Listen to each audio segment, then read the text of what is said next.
मैं इस मौके पर आज जो समाजवादी पार्टी में शामिल हो रहे हैं उन सब का बहुत बहुत धन्यवाद और आभार प्रकट करना चाहता हूं। सबसे पहले मैं शिव कुमार बेरिया जी, जो कुछ दिनों के लिए राजनीति में अवकाश पर थे, समाजवादियों से थोड़ी दूरी बना ली थी क्योंकि वो समाजवादी थे, इसलिए दोबारा समाजवादी पार्टी में आ गए। मैं उनका, उनके साथ जितने भी सहयोगी साथी, उनका बहुत बहुत धन्यवाद देता हूं। इसी तरह रुश्दी मियां साहब, पूर्व विधायक, हमारे बहुत ही सहयोगी साथी, जो किसी कारण हमसे दूर हो गए थे, उन कारणों को दूर कर दिया है। रुश्दी अमा भाई अब हमारे साथ हैं, उनका भी बहुत धन्यवाद। उनके साथ तमाम सहयोगी साथी, उनका भी। अतर खां साहब, राम मिलन भारती जी, अंकित शर्मा जी, जो बहुत दूर से चल करके आए मेरठ से, और इनके साथ बहुत जिम्मेदार लोग, बहुत प्रतिष्ठित, बहुत सम्मानित लोग जो आज समाजवादी पार्टी में शामिल हो रहे हैं, मैं उन सभी लोगों का बहुत बहुत स्वागत करता हूं, बधाई देता हूं। और मुझे उम्मीद है कि आने वाले समय में जो समाजवादी पार्टी लड़ाई लड़ रही है, उस संघर्ष में हमारा सहयोग करेंगे अपने तमाम सहयोगी और साथियों के साथ। बहुजन समाज पार्टी के जो कोऑर्डिनेटर रहे, डुमरियागंज और सिद्धार्थनगर इलाके में और आसपास क्षेत्र में बहुत जिम्मेदारी से जमीन तक बहुजन लोगों की आवाज पहुंचाने का काम करते रहे, मेहनत कर करके लोगों को जोड़ा उन्होंने। मैं उनका बहुत बहुत धन्यवाद और स्वागत करता हूं।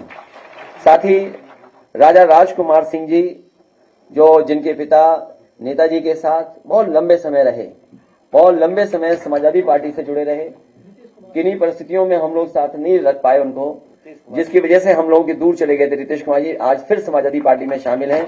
हमें उम्मीद है इस आने वाले समय में हमारा पूरा सहयोग और मदद करने का काम करेंगे। और इनके सहयोगी साथी, जिनके मैं नाम नहीं पढ़ पा रहा हूं, बड़ी संख्या में इस ऑडिटोरियम में, मैं एक एक साथी का बहुत बहुत धन्यवाद और आभार व्यक्त करता हूं।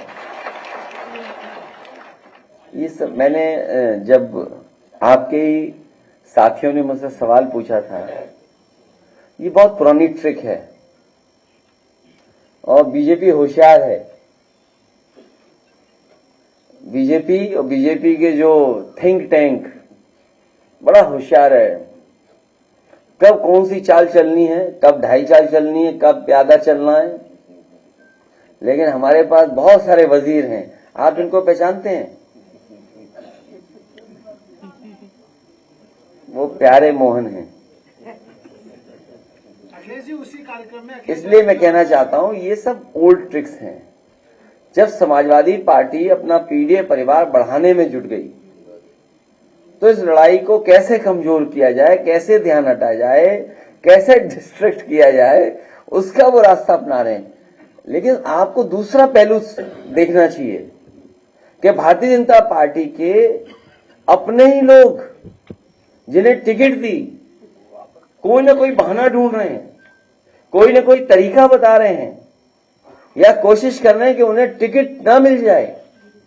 तो इससे ज्यादा कमजोर भारतीय जनता पार्टी कब रही होगी, जब उनके ही लोग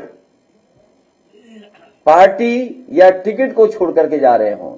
और फिर भारतीय जनता पार्टी को याद रखना चाहिए कि सिर्फ पेपर लीक से ही भाजपा के लगभग 2.25 लाख वोट लीक हो चुके हैं। इसकी भरपाई कहां से होगी? कितने वोट लीक कर गए उनके? 2.25 लाख। और भारतीय जनता पार्टी को कम से कम जनता का ये जवाब देना चाहिए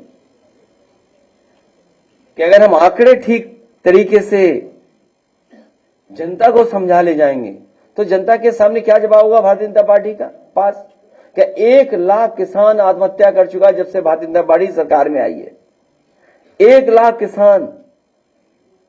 और आंदोलन के तहत जिनकी जान गई वो भी हजारों हैं। ये वो लोग हैं जो 3 काले कानून लाए थे।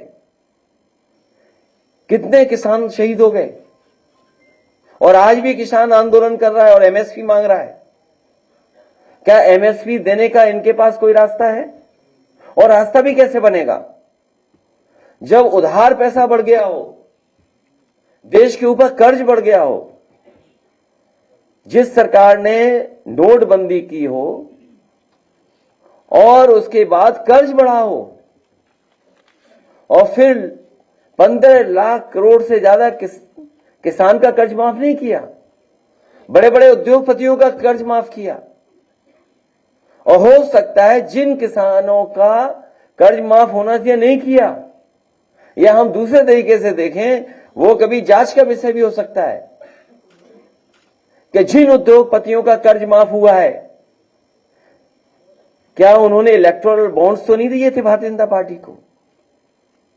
यह बड़ा सोचने का सवाल है कि कहीं ऐसा तो नहीं भारतीय जनता पार्टी ने जिन उद्योगपतियों का कर्ज माफ किया हो, उनसे इलेक्टोरल बॉन्ड्स भी लिए हों और बाद में उन्हीं उद्योगपतियों को कर्ज दे दिया।